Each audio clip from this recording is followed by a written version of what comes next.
Welcome to Midlife Matters. I'm Marie, and each week I'm joined by my friends Julie and Mindy to talk about all the topics keeping women in the middle years up at night. Today we're talking about stay-at-home moms. What do they do all day? Why do they do it after the kids are in school or even out of the house? Join us as we share the thoughts and experiences we've had around this topic over the years. Let's get started. Listeners, today we're talking about stay-at-home moms. What do they do all day? Why do they do it after the kids are in school or even out of the house? This topic came up because of a Facebook reel I saw where a mom got on basically asking the question to other moms, what do you do all day? She had just dropped her daughter off at school, and she said she'd already done all her errands and eaten breakfast and lunch, cleaned her house, and it was 12:17, and she was like, what do you do? How do I spend my time? I'm so bored already, and I think I'm going to have to get a part-time job. And so I went back and checked that reel this morning, Mindy and Julie, because I think when I saw it, it maybe had like 100 or so comments. I think this morning it had 5,000 comments. So, okay. So there was a lot. Yes, a lot of people chiming in on that. What did you think when you saw her little video that I sent you? I thought it really struck a nerve with me too, because I think when I first was in that position, I probably felt that way. Maybe the first day, maybe the first week that all of my kids were in school. But honestly, that was a very fleeting feeling. And probably the second week my kids were in school, I really started figuring out what I was going to do. So I feel for her, but also I'm like, give it a week. It's going to change. I agree. It was so fleeting. I don't even remember it. I just never was bored. Never. Mm-hmm. So I'm not saying that the tasks weren't menial and monotonous a lot of times, but I mean, it was always worth it to me, to kind of have my own schedule and do what I wanted to do. And I just never was bored. Right, right. Well, that reel really got me thinking because I know that I am sensitive to that again at this stage. And I've been sensitive to that question at different phases of motherhood. Like when you have newborns, not that many people are asking you that question, but then at different phases of mothering, you get asked that question. And so now again, I'm kind of sensitive to that question of what do you do all day? So I thought it would just be good to kind of take a deep dive into what does somebody who's home all day do? So we just have a bunch of questions. We don't really even know where our conversation is going to go, but I do think it'll be worthwhile. And I'm interested to hear what you guys have to say. But kind of to get us started off, maybe just a little background, like, did your own mom stay at home? Because sometimes what we've experienced plays into what we currently do. Actually, my mom did stay at home until I started school. This is funny. She likes to tell this story because she said, I took a job so I could wallpaper my kitchen.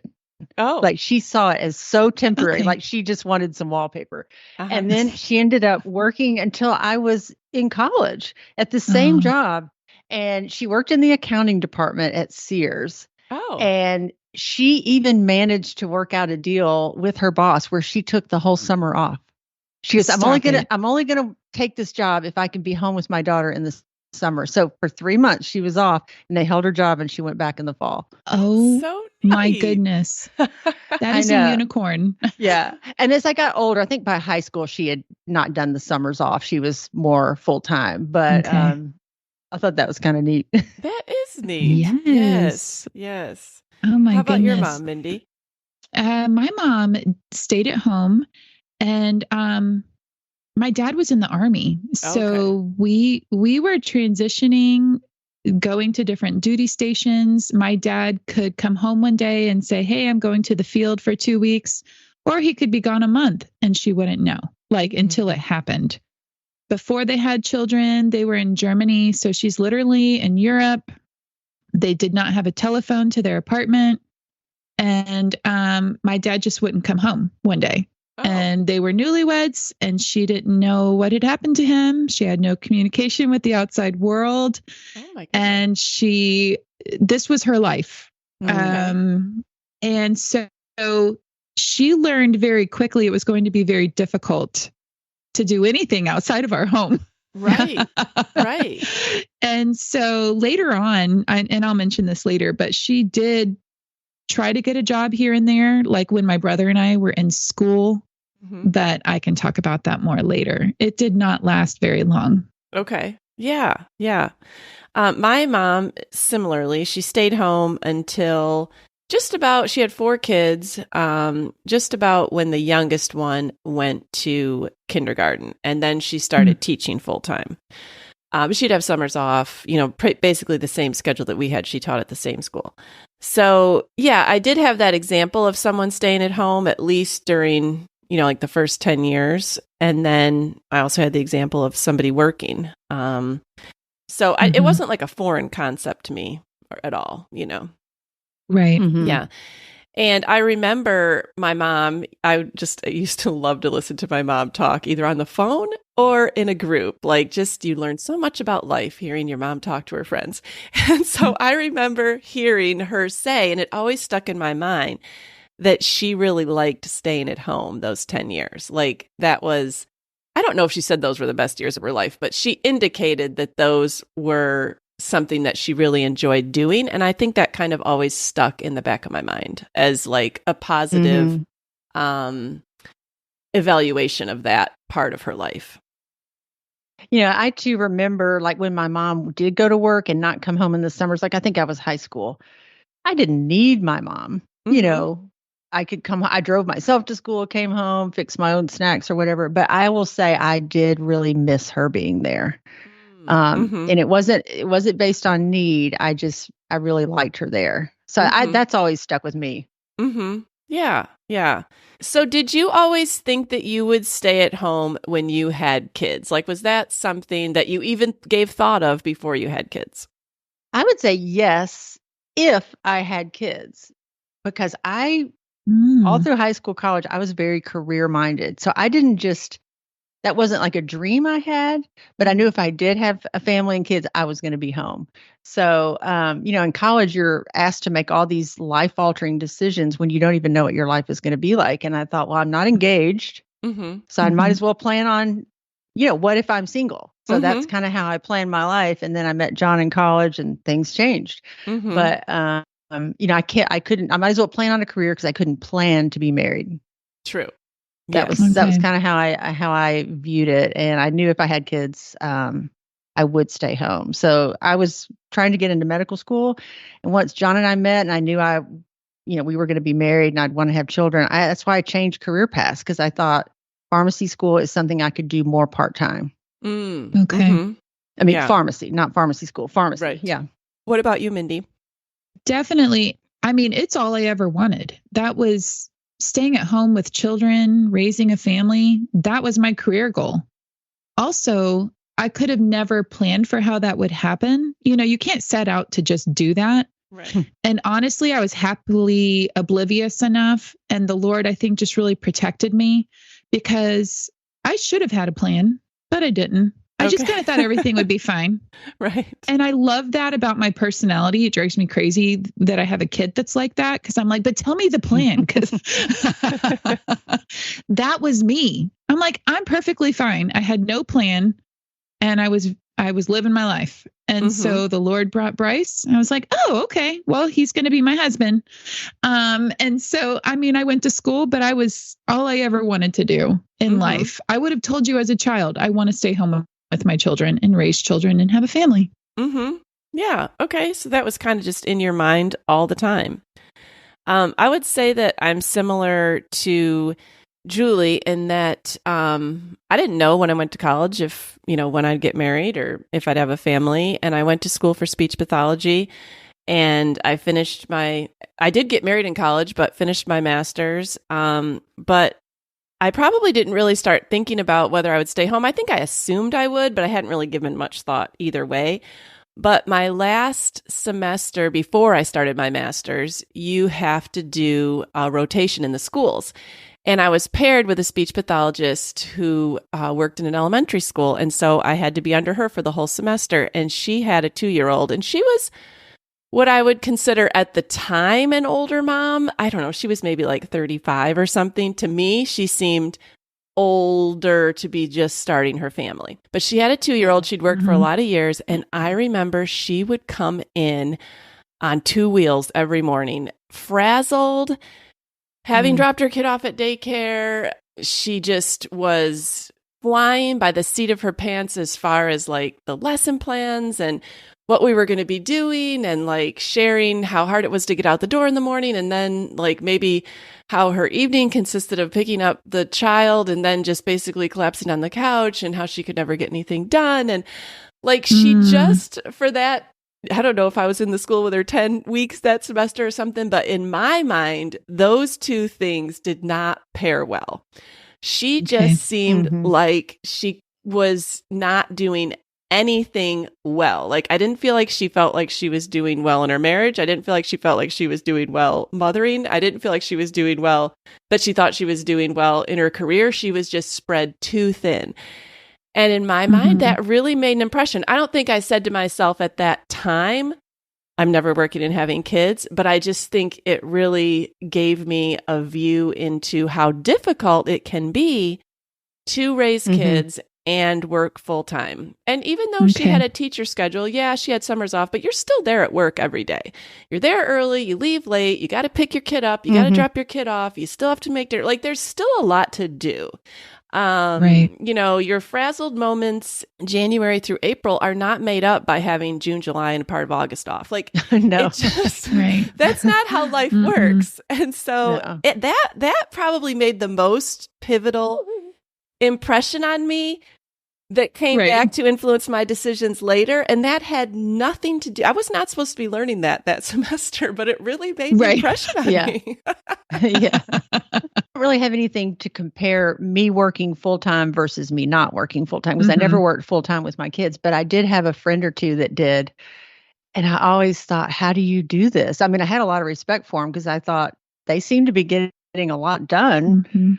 But, you know, like they might eat dinner at 8 or 9 o'clock that night. And it just seemed like it was exhausting. Like I really had a lot of respect for her because I thought, how do you do this? Because I have all day and I still can't always get it done. I still, there are nights where there's no dinner on the table and I've been here all day. Yeah. So yeah, I don't think I could have done it. Right. I know people do, but I don't think I could have. Yeah. And I think any of us could do it, because I think a lot of people do it whether they want to be doing it or not. When we say like we couldn't do it, it just means that we didn't want to choose to do. Yeah, and I'll say right now, I realize what a huge privilege it is to be able to choose to stay home. Yeah. All right, well, let's talk a little bit about how you felt about being a stay-at-home mom in different phases of mothering. I felt right from the beginning like maybe I wasn't making the right choice, because when I went to tell my boss I would be quitting halfway through the year, like it was working at a school, he was like, really? Like, you're going to get, I don't know, I'll say 12 weeks. You're going to get 12 weeks off. Are you sure you don't want to just hold on to your job? Like, we'll hold it for you, and then you can make that decision. Like, right from the first person you really go to tell outside your family, it was, really? I could tell he thought that was a dumb decision. Now, he wasn't married. I shouldn't even let what he thought bother me, but it's still, you know, I'm young, and it's hard when you go to make a decision and have people immediately, their feedback is, we should give that some more thought. Like, immediately, I think in the first experience with it, you start getting a lot of, are you sure that's the right decision? Which causes me, in turn, my personality to doubt, well, is this the right decision? But I felt strongly like, no, don't hold my job. I don't want there to be a way out. Like, this is what I want to do. And I don't feel like it's fair for you to hold the job when I'm so strongly planning on not coming back. But it was difficult to get that doubt right out of the gate. Yes. Yeah. Yeah, I had that too, because I was working. I had started working while I was pregnant with Molly's when I started my first job. So they actually knew I was pregnant when they hired me, which is kind of funny. And I was working where I had gone to school. So it was in an academic setting. And so one of my mentors, you know, when I told him I'd be staying home, he was like, oh, you know, kind of like you, Marie, like, are you sure? Like and I kind of felt for him in the school side, like he had just poured 4 years of his life into me. And, you know, so I'm sure that is a weird perspective. Like, why would you do this if you weren't going to work full time anymore? But that was kind of my backup plan. That was this is what I'll do if I don't get married or don't have children. Mm-hmm. It was never, it just quickly took a back seat to my family once that started happening. Mm-hmm. Right. I'll say even with Miss No Career Goals over here, I had started. That's who I was. I was really you don't just need to apologize for that, Mindy. So happy about that's what I want to do. But in the meantime, I had to get a job. All right. So Bryce and I were married, and I started working at a bank, and I started as a teller, and then they trained me to open accounts. And then Bryce graduated with his undergrad, and we moved to Columbia, South Carolina. And I went to get a job at a bank again, because that's kind of what, I was learning to do. And they made me a customer representative. And I'm in this downtown branch, downtown Columbia, South Carolina, in this high rise. And I had this huge desk, and I'm like, do you guys know me at all? Well, apparently my personality was great, because they were about to build a new branch in a suburb of Columbia called Lexington. And that was actually where Bryce and I lived. And they were looking to make me the manager of that. Mm. And so I guess I dealt with, people well and things like that, but it was not a passion, not whatsoever. So then we found out we were pregnant with Abby, and I had the same conversation with my boss. He was already tapping me to be the manager over here. And I was like, well, but I'm going to stay home, when I have the baby. And he, the most confused look came across his face. But like you both, I 100% knew there was no doubt. And so it was not difficult for me to say, this is not even remotely interesting to me to even consider not doing what I have always wanted to do. But I am curious. This question is very interesting to me. I love that we all talked about our first foray into staying at home, that first decision, because it sounds like it was crucial to each of us. How were your feelings through the years and different seasons? I would love to hear all of that, because I know I ran the gamut of emotions through the years. So I'd love to hear kind of your journey. Yeah. When I was thinking about this, I thought I've always felt like I was doing the right thing for my kids, but there have been phases if I wondered if I was doing the right thing for me.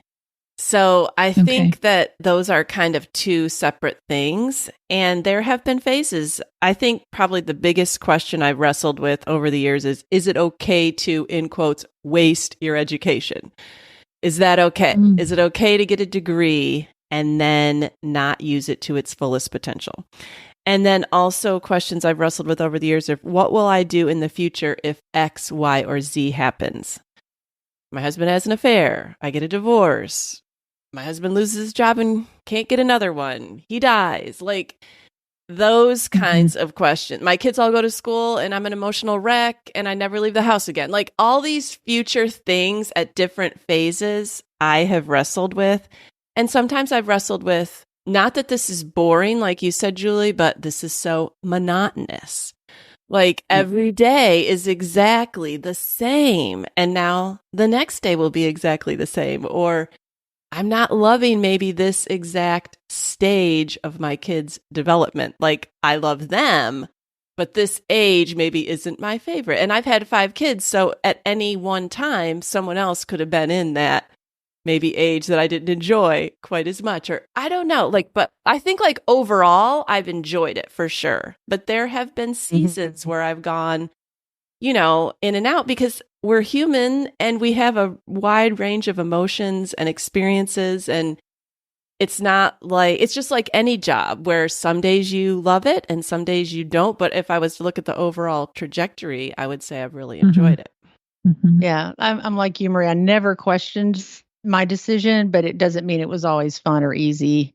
It was monotonous. A lot of times you felt isolated, at different stages, especially like we've talked before, maybe the teenage years. I was really blessed with friends, like my circle of friends, it was the norm to stay home. So I didn't feel like I was the only one and I was comparing myself to all these working women. That was kind of the exception. So I would say if you didn't have a good community of friends that are like-minded, it would be very difficult to keep that up.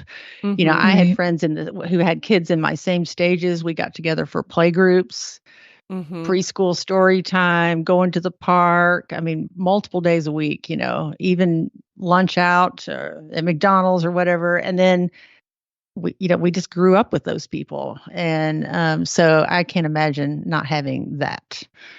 Right. Because it is very isolating. You know, sometimes you're stuck in your house. Kids are sick and you don't want to take them anywhere because of the phase they're in or whatever. So, so like I never doubted my decision, but the only time that it ever it didn't make me doubt, but maybe when I felt uncomfortable is like if we would go to a party at John's work, a lot of his partners were the radiologist, like the women were the radiologists, or the men were married to a doctor, like both of them were doctors. And when they would, you know, ask me what I did, stay at home, I would often get like a look like, really? You know, tell me about that. And then if I said homeschooled, I was from another planet, you know, because we live in Nashville, there's probably 50, you know, elite private schools, you know, like the best of the best. Like, why would you do that? And then I just felt like the conversation kind of ended like we weren't going to have anything to talk about. And that was uncomfortable because I wanted to still be interesting to these people and to talk, but I kind of felt like they just couldn't relate.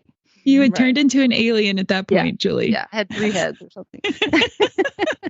Well, you guys are going to love this, but as much as I wanted to stay at home with my children, and I was so excited to be pregnant with Abby, when I had Abby, nothing motivated me more to go back to school than having a child. Oh, really? Which seems, yes. I could see that though. It rocked my world. Hard. That it wasn't hard. It wasn't all butterflies and sunshine when she came home, and I know I was depressed.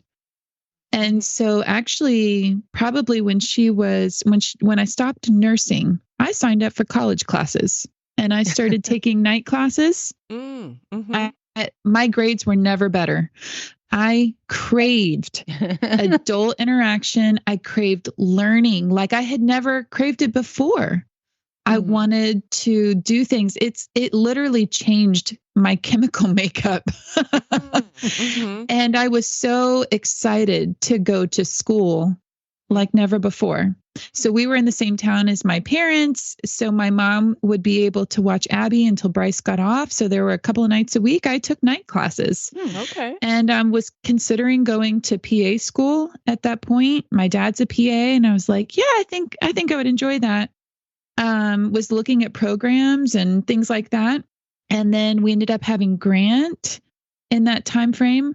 And then we ended up really investing in Bryce's career. He made a major career move at that point in life. And we then moved for him to go back and get his master's.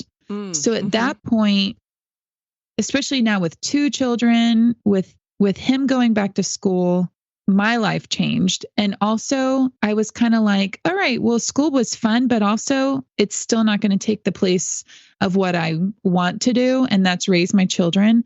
And Abby was at a better stage and my depression had lifted and I was just in a much better place. So, and then I would say like through the years, I've had seasons too, where I think a lot of fears or anxieties about the future, like you mentioned, Marie, you think, well, what if this or what if that? Like, I don't have a college degree. I don't have a career I could just jump into.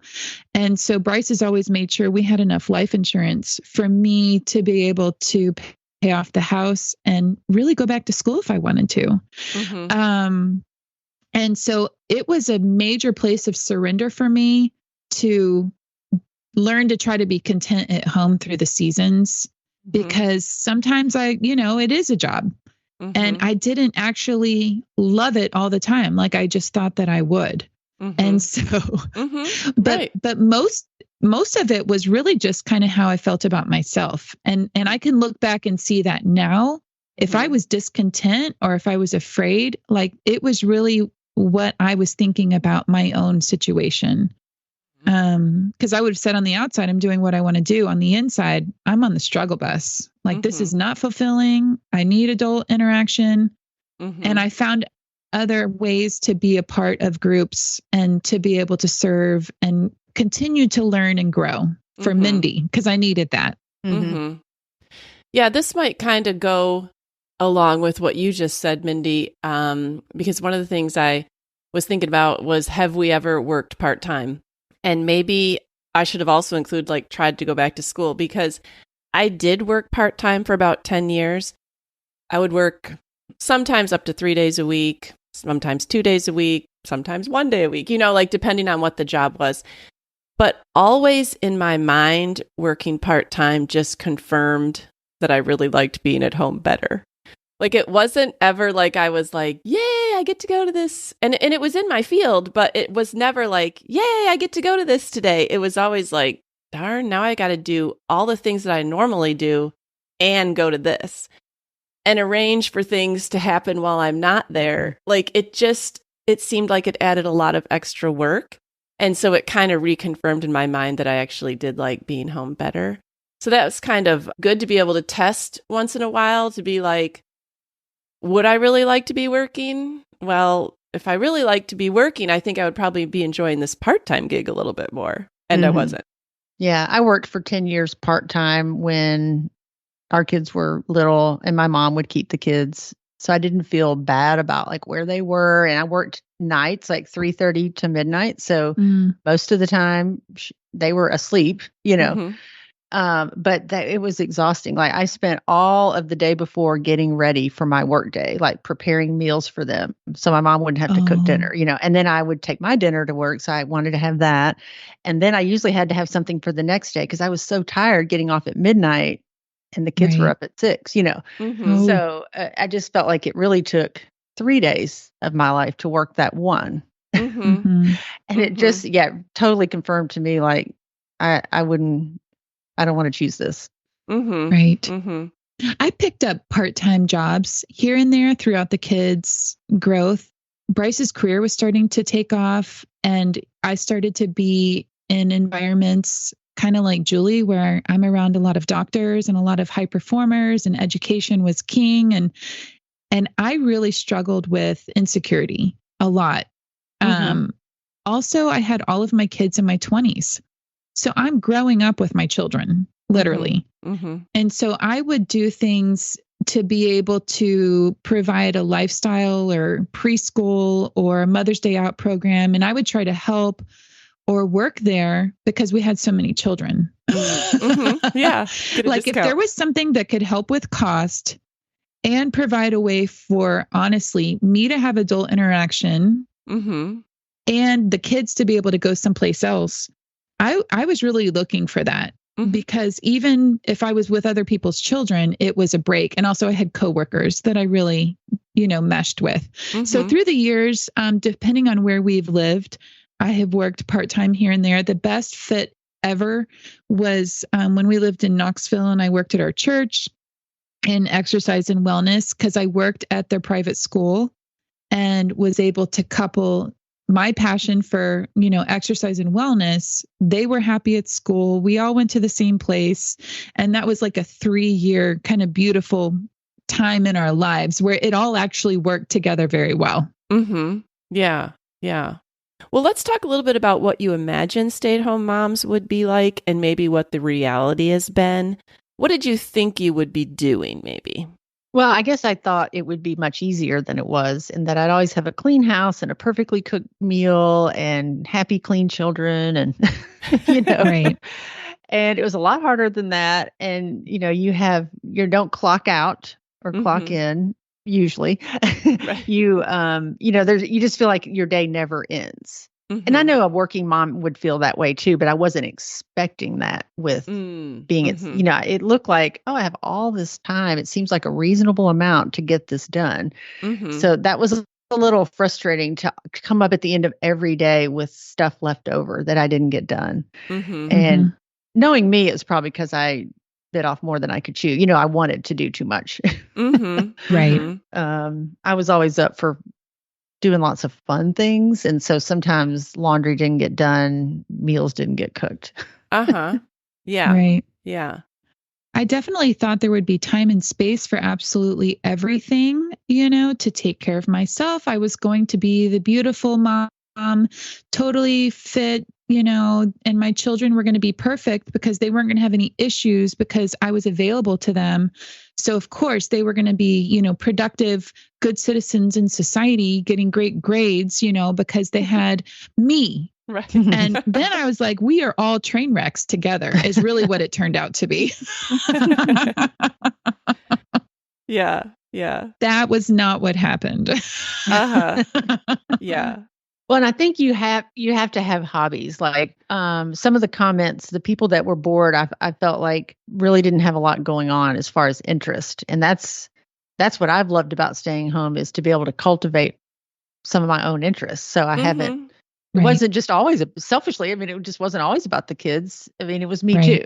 Right. You know. Right. Oh, yeah. Yeah. I mean, nap time, I wasn't, some periods of time, if I had little ones, I might have taken a nap, but usually nap time was devoted to things that I wanted to do, like outside of cleaning, cooking. Like it was my time to pursue interests, to do a hobby, I looked forward to having those times to learn new things and try new things out and do a home project or whatever. Like I love that. Right. Yeah, like my daughter was wanting to paint her kitchen cabinets, and I said, "Oh yeah, that's not that hard to do." I said, "I've painted ours 3 times." And she said, "Mom, where were we?" She goes, "How did you do that?" You know, it was like nap time. Yeah, nap time. Nap Get a lot time done. and 8 to midnight every night. Right. You know? That's what I was going to say. Yes, I loved painting, and that's when I would do like gardening, landscaping, painting, move the furniture from upstairs to downstairs. Yes. Do all the things that got me in trouble. Yeah. You're a working mom, that probably sounds like, oh, I could never do that, because you're thinking about getting up at 5 a.m. to go to work. Right. You're still getting up early as a stay-at-home mom, but it's a different feel when you're going to stay in your PJs a little while and have a relaxed breakfast, and you know. Yes. Yeah. Yes. Yeah. All right. Well, let's talk a little bit about a Reddit thread. Somebody was asking, I kind of want to stay home. And basically, again, what do you do all day? Or what are your experiences with this? Or why would this be a good or a bad choice? And so I kind of thought, like, from those comments, what are some key factors that you think make staying home a positive, successful choice? What do you think that you would say were some keys that you need to have? Well, for me, the very top reason would be that my husband supported me in that. I think it will only work if you and your spouse are on the same page. Otherwise, I can see how resentment could kind of creep in, like who's working harder, you know, the competitive. Are you pulling your weight? Are you really doing anything to contribute? You know, like he would have to value that. Right. Otherwise, things could look out of balance. So he would have to see that what you're doing is valuable in a way that is really not easily measured on a spreadsheet. You know what I mean? Right. Like, it's really hard to show how valuable it is. I think as a mom, it is valuable, but it's just hard to document and evaluate it. So it would have never worked if he had not thought that was a good idea or not wanted me to do that. And I would say you just truly need to enjoy being at home and spending time with your kids. Like I wanted to do fun kid things all the time. And there were times when my kids would probably say, "Mom, can we just stay home and rest today?" Like I wanted to go and do. So I think you just have to enjoy that. And I would also say it needs to be financially feasible. I'm not saying easy. I'm just saying feasible. I'd like to think that I would have made the same choice if my financial situation wasn't as good, but I don't know. That would have really complicated it. Right. Yeah. I totally agree with you, Julie, because staying at home requires somebody to go to work. I mean, it does. Somebody has to make money. That's how our world works. And you become interdependent and you become, very trusting. You have to have a really good relationship of trust with your spouse. And I know a along with that, it's what you tell yourself about your situation. Because you've even heard me be very vulnerable about struggling through the years, struggling with my role, struggling with contentment, struggling with fears and anxieties about the unknown in the future, being insecure in that role. And it has taken a lot of years to be content, to be happy, to give the answer that I stay home and to not feel bad about it. And so I think what you tell yourself about your situation is how you're going to feel about your situation. What you said, Julie, about whether it's financially feasible. You know, when I first started staying home, we had one car. Steve took it to work, and if I wanted to do anything, then I'd have to get up extra early and take him to work. I mean, there were a lot of sacrifices that we made through a lot of years. I mean, I think sometimes that can be hard too, to even justify to your own kids. I know that when my kids got to be in middle school and even teenagers, sometimes they would say, but Mom, if you went back to work, you could make X and then we could have X. And it's like, well, how do you justify that? Because they're not going to see it as an investment in them. They're not going to thank you for it. Like they're just not, they're thinking about how they want those $200 boots and how much easier it would be to have those $200 boots if you went back to work, Mom. Like that's what they're thinking. And you're like, no, but you get me. And they're like, no, that's okay. I'd rather have the boots. Right. That makes up for it all. So yeah, I think the fact that my husband and I were on the same page about it is good, because it might only be you and your husband on the same page about it. Even your kids might be like, but Mom. I'll say even now, Bryce and I remind each other and ourselves of this decision and the sacrifices we are still willing to make for me not to be working full time. Right. And so this is still a lifestyle that we're choosing. And we know that requires sacrifice, but it's a sacrifice we're both still choosing. Right. Yeah. Right. I want to say that I don't think it's right or wrong to work or stay home. It does kind of hurt my heart a little if somebody says, I couldn't stay home because I feel like I have to contribute. Like that, to not see that as contributing, that makes me a little sad, because I think it's just because you can't put an absolute value on it right now. There are just so many benefits. Right. Right. Well, some of the things that I noticed that were kind of common themes that I thought would help to make things a positive, successful choice was, one, having shared finances. I noticed several comments where they had to ask their husband to spend money. And so then they became resentful. And so then they were like, no, don't do it, because you're not going to feel like you have your own money. And when you get back out there and work, then you could spend money the way you want to.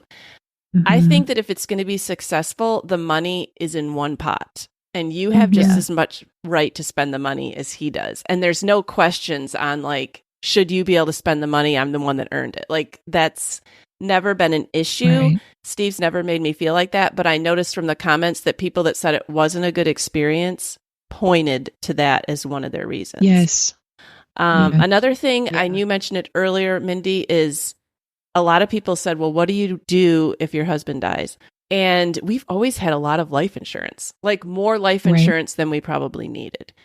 But I feel like life insurance in the scheme of things, term life insurance is relatively cheap. And he still carries life insurance because I haven't worked in a lot of years. That was a choice that we made, and he wouldn't be able to have the career that he has if I had worked. And so if he dies tomorrow, I still need to be supported, like I'll still have expenses, and he recognizes that. So I feel like life insurance takes away some of that fear.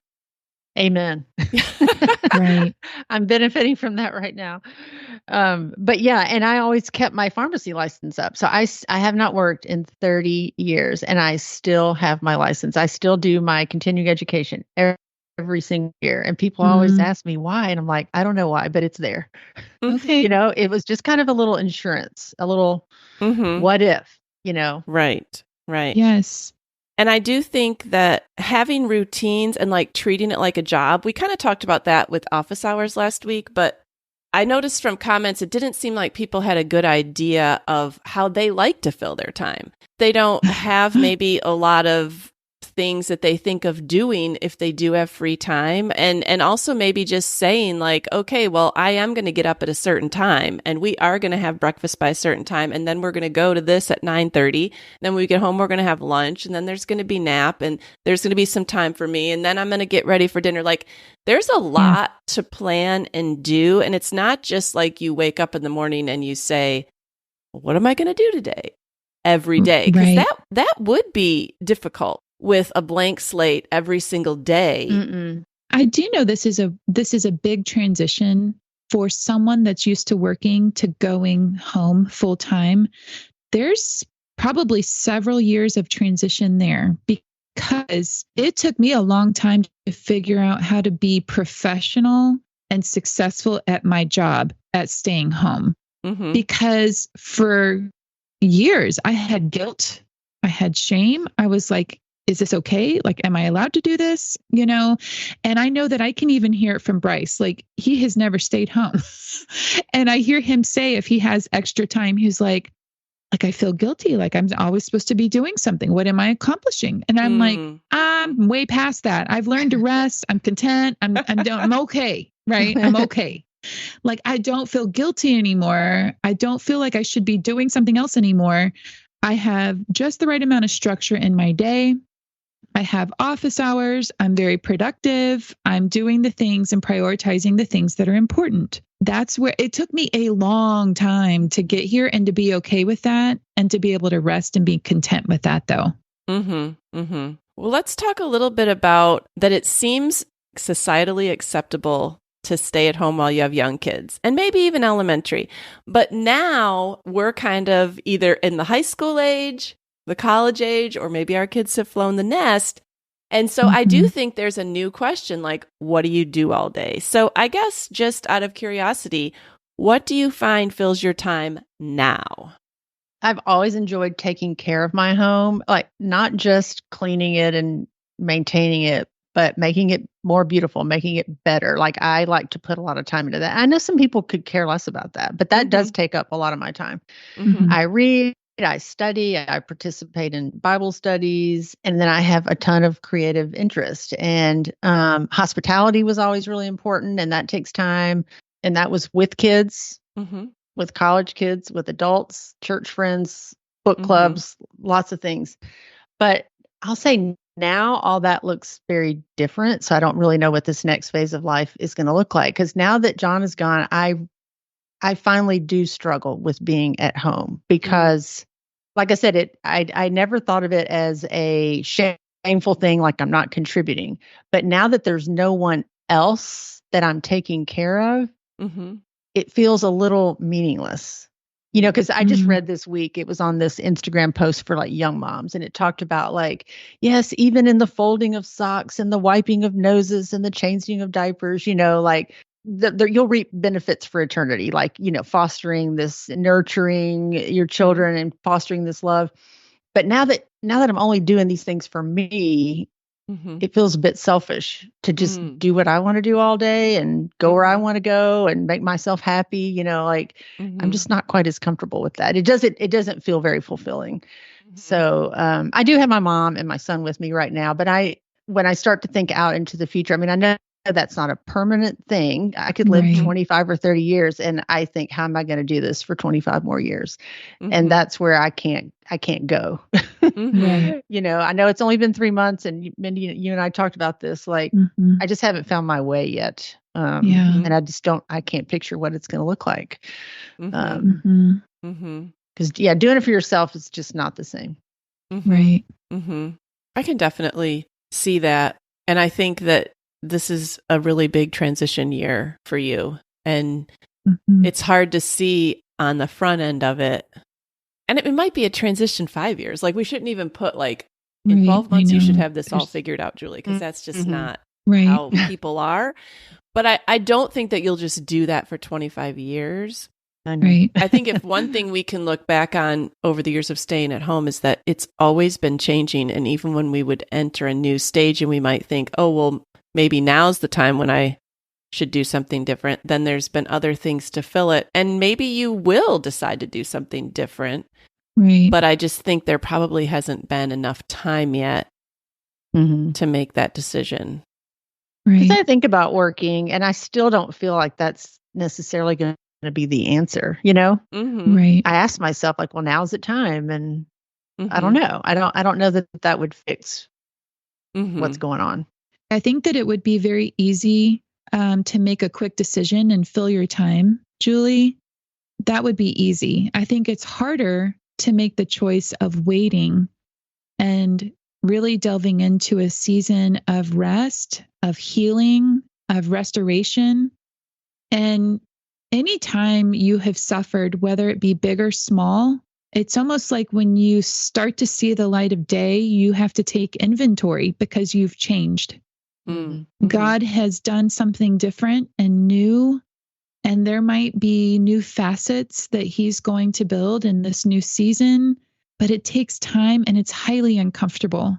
Like Marie said, there's you can't put a time limit on that. But I do feel that over the years, I've continued to grow and mature and get to know who I am. And I know I keep changing. Now, for me, moving has given me the freedom to take inventory and say, okay, well, now I'm in a new place. Who am I going to be? And so that gives me a regular inventory. Well, when I stop moving, that's not going to be happening. But I do feel that now what fills my time, I do feel very productive. It's probably the most productive I have ever been. I feel like I have meaningful work at the gym, service in my community at the pregnancy center. I'm very dedicated to raising my 2 teenage boys that are still at home, navigating college. My youngest just started driving. I still love landscaping and I'm still delving into that. I want to get to know my home, and I want to treat my home as a lasting object, not just as fast fashion to be a temporary dwelling until we move. I'm not there anymore, and I have to figure that out. So that's going to be new. And I need to learn from Julie how to do that, because I've not ever flexed that muscle. I've never stayed. So I'm still growing up. That's what I spend my time doing. I try to take care of all the things, and I'm trying to grow up. I think we've all said that our husbands were on the same page as us, staying home. And we mentioned that that's important. But what did your husband, or does your husband, appreciate about you being home? And what things have been possible for your family to do that wouldn't have been possible to do if you'd worked? Well, like Mindy said earlier, when you had to choose, like Bryce was going to go back to school, get his master's, like you kind of chose his career as the one to focus on. Like somebody has to work for money. And, and John always knew that was he was going to work. He spent 13 years of his life preparing for his career. So that wasn't going to be like a part-time issue or what, So I really think John would say that he was able to be successful at what he did, partly because of me. And I wanted to support him as he had a really busy career. And I can't even imagine me trying to work while he was as busy as he was. I mean, he took weekend call. Like sometimes he would work 5 days, take the weekend call, and then have to work the next 5, and straight. And then, people get sick on Christmas Day, on your kid's birthday, on Sundays, or during a baseball game. So he was at everything he could be at for our kids, but that wasn't everything. So I could be, and I can't imagine, us having to work around 2 careers. That just wouldn't have made me feel very good if I didn't have to, trying to juggle all those choices. And then I would say I was able to take on some work around the house that would typically be relegated to husbands, maybe not always, but I did all the yard work because I wanted the weekends to be free for our kids and to do fun things. And John was always, as tired as he was always ready for fun on the weekends. And that's how we went places and traveled and went to the pool or went to the lake and used our boat. I didn't want Saturday to be spent at Home Depot and Costco every weekend, or mowing the yard. And so, that was possible. And then we were able to travel freely. John he did not have spontaneous time off, but he had a lot of pre-planned time off. And I doubt, I know I wouldn't have had the time off that he had. So we would have had to have waited on that. We would have been limited. So I like that we could go when he was off because that's what he wanted to do. Yeah. Yeah, I never thought about it in that way. But, you mentioned like choosing one partner's career over the other. So Steve went back to law school when the twins were 2 and took 4 years to worked all day, then took 4 years to go to law school at night. And we wouldn't have been able to do that if I was working all day. I mean, that wouldn't have been possible. And then right after he graduated from law school, he took a job where he travels 2 to 3 days a week. And again, when you're out of town, you're pretty much out of the family. Like, you're not able to take care of anything when you're in California. His career did take precedence, which I am totally fine with, but it did allow him to do that. He wouldn't be able to have the job he has today and do the things that he does if there wasn't someone taking care of all the kids and raising the family. Right. It makes me think of that movie One Fine Day with Michelle Pfeiffer and George Clooney. Yes. That movie made me a nervous wreck because they're, like they each got a sick kid and they're having to shuffle them and like their whole day gets messed up because of like a sick kid or something, out of school. And it just made me nervous. And I'm 100% with both of you on this. For me to be able to stay home, Bryce has always been supportive. He could not have had the career success that he has. We couldn't have moved if I were not organizing, transitioning homes, households, the actual move. If I were not there, when a kid gets sick or has a field trip or something, that's out of the ordinary, I could always flex and take care of whatever popped up. And so now what I love about that flexibility is Bryce's career is still thriving, and I'm actually able to go to impromptu dinners. I'm actually able to go to conferences with him when he has to go out of town or kids are finally old enough. And I love being a part of his career. I love having the opportunity to be free and be there for him. And so even if during the seasons that he's worked like a dog and literally we hardly ever saw him, he's had certain jobs and seasons that have been like that. And I've really felt like a single mom. He'll like, are you guys happy? How are you doing? How are the kids doing here? And, and I'm telling him, yeah, like I feel bad. We're going to the pool every day over the summer and everybody's happy and everybody's doing well. And, we have good friends in the neighborhood. And he'll be like, oh, good. He'll say, I needed to hear that. I need to know that what I'm doing allows you guys to go to the pool. He said that actually brings me joy and I can do what I do knowing that you guys are all thriving. And so even in the seasons that have been hard and he hasn't been as available to our family, it brings him joy that I'm able to be there.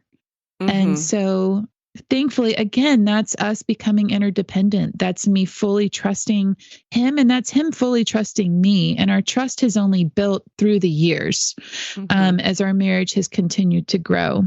And so I'm very thankful. I'm very thankful to be at the point that we are now. And like I mentioned earlier, like I'm still growing up. He and I are still growing together. And now, empty nest is looming for us over the next couple of years. And we are already wondering, okay, well, what is that going to look like? Because that will change us once again. Like you, Mindy, I would sometimes say to John, like, is it okay that I'm going to the pool with the kids and I'm taking them to the park and going to get ice cream or whatever? And he would like to, he would like to hear that because he said, that's why I'm doing this. That's why I'm here. So if I just complained all the time, that would kind of negate why he was doing what he was doing. It would just make it harder. Because, when he was on call all weekend, I would sometimes vocalize how hard that was. Right. Going 10 days straight, 12 days straight. And he would say, it's hard on me too, and I'd think, oh, it is. It's very hard to work that much, So I just tried to remember that. It was hard on both of us. Right. Yeah. Yeah. All right. Well, this is a good discussion. I really appreciate you guys kind of looking back and then sharing about this. Listeners, we'd love to hear from you. We'd love to hear anything that you have to say on this subject. You can find us on Instagram at Midlife Matters Podcast, or you can email us at midlifematterspodcast@gmail.com. But before we go, we want to do I'm a Fan. All right, Mindy, what are you a fan of this week? I am a fan of a pair of workout leggings that are pretty cheap. It's called CRZ. And what really sold me on these, you're going to love this. They are advertised as they don't show cellulite. Oh, so what kind of magic material is that? I was like, show me these leggings that don't show cellulite. I need more of this in my life. Okay, what's really cool is they're called CRZ yoga pants, basically. I'll send you guys a link. Okay. But I have to wear black leggings when I teach classes at the gym. Like we have a uniform. Okay. And so my Lulu leggings, I had really worn out. I was like, do I want to spend this again? Or maybe I'll give another one, another kind of try. So I took a chance on these. The first size I bought was actually too big. So I emailed the company and I said, hey, I just need to exchange these for a smaller size. Well, they said, oh, okay, well, we'll just send you the smaller size and you just keep the other pair. And I was like, what? Because I was afraid I was going to, it wasn't super easy to figure out how to exchange. Right. So there is that. But then it was too much trouble, apparently, for me to send the other size back. Okay. Well, that means they have good customer service, which is always something I pay attention to. That worked for me. What I like about them is they are a thicker material. They are not restrictive in the way that I can't breathe or anything. They are very smoothing. And I also like that I didn't spend a fortune on them like my Lulus. So I'm not worried about them. I don't have the fear of, I can't mess these up. I can wash them. I can dry them even. I'm just like, whatever. So I maybe spent like $30 on them. Okay. So I just like how easy they are. I've seen that brand advertised, and you just never know with Amazon. Right. You want to hear somebody give a good review in person. Yeah, they're good. They're good. I've been wearing them for probably 3 weeks now. Okay. Well, good. All right, Julie, what are you a fan of this week? All right, I'm a fan of another recipe. You are cooking a ton. Well, actually, this recipe I just had at my daughter. She had sent me the recipe a couple weeks ago. And then when I was there visiting, she cooked it for us. Oh. And it was amazing. Now, you might not, I don't know, it might not sound good to you, but it was truly amazing. It is called Chili Crisp fried eggs. I didn't know what chili crisp was. It's a condiment. It's an Asian condiment. Oh. And it's chili oil that has garlic, red peppers, ginger, all these spices. I think green onion. And so you put the chili oil in and crack your eggs and you fry them. And we like them over hard, not runny.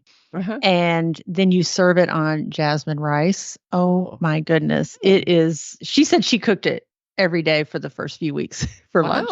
Okay. And we had it for dinner. And so I got the stuff last night at Kroger. And so I'm going to make it this week. Neat. But I'll send you the link because it's really easy and it's so delicious. Okay. This sounds like something that even college kids could do. Oh, it sounds so good. Yeah, super easy. Okay.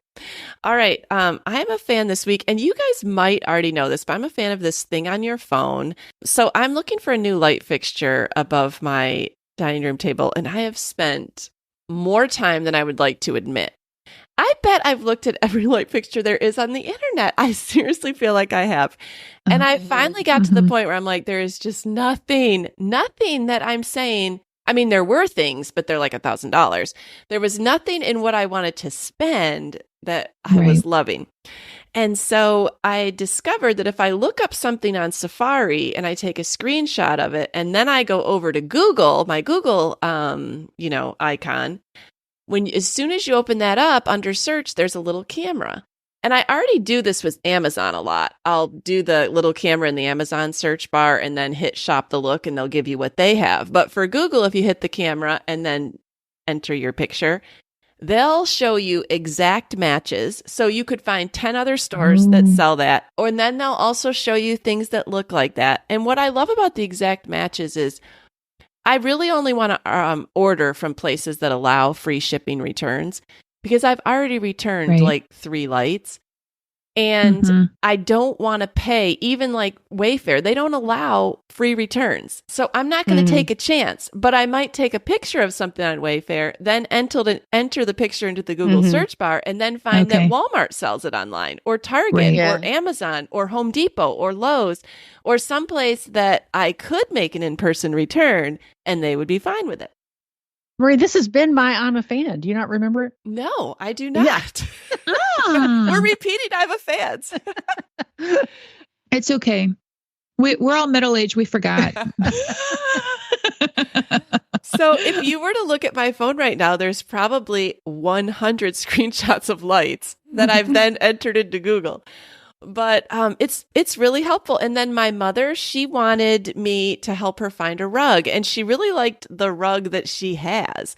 Well, we couldn't figure out what it was or where she got it or what it was called. So I took a picture of it, and then you could just take a picture of an item, like her rug, and put it in there. And then it brought up other places that she could buy it if she just wanted the bigger size. So I don't know. I feel like there's a lot of ways that we can use this. Oh my goodness. And even if you just want to see if other places sell it cheaper. This sounds amazing. And it also sounds like in a couple of years, it's going to be I'm a fan. It'll make the rounds. I'm going to learn this skill one day. Yeah. That's awesome, though. It's good. And I know that anyone under middle age is probably already doing this, but I had to Google how to do it. Yes. Then once I did it, I was like, oh, this is really easy, but it just seemed hard to me at first. Good job. We're always learning. Yes. All right, you guys, I love this discussion. Love talking with you every week. We will talk with you next week. Sounds great. Okay. See you next week. Bye. We're so happy you joined us today. You can find the show notes for this episode at midlifematterspodcast.com. Also, please tell a friend about the show and help them hit the free subscribe button on their favorite podcast app. Be sure to follow us on Instagram at Midlife Matters Podcast. That's where we post pictures and stories about all the things we talk about in each episode. Thanks for listening, and we'll see you next week.